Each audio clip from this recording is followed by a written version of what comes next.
नमस्कार, आप देख रहे हैं एम के न्यूज़। एम के न्यूज़ में आप सभी का स्वागत है। आइए डालते हैं एक नज़र खबर पर।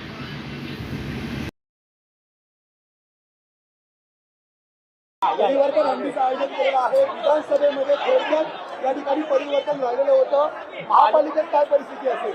महानगरपालिकेतली पापाची हंडी आम्ही फोडलेली आहे। आता त्या ठिकाणी विकासाची हंडी लागली जाईल आणि त्या विकासाच्या हंडीतलं जे काही त्या ठिकाणी लोणी आहे ते जनसामान्यांपर्यंत नेण्याचा आमचा प्रयत्न असणार आहे। आणि म्हणून आज जन्माष्टमीच्या आणि दहीहंडीच्या मी सर्वांना खूप खूप शुभेच्छा देतो। जन्माष्टमीच्या निमित्ताने आपण सर्वांनी अतिशय उत्साहाने दहीहंडीचा सण साजरा करावा आणि अतिशय सुरक्षिततेने हा सण साजरा करावा अशी सर्वांना विनंती आहे। पण ज्यांच्यावर अनेक वर्ष पालिकेचं लोणी खाल्ल्याचा आरोप होतोय त्यांचं वर्ष लोणी कुठे जात होतं? तुम्ही म्हणताय की जनतेला लोणी येतं देऊ, इतक्या वर्ष लोणी कुठे जात होतं? कुठे जात होतो तुम्हाला माहिती आहे।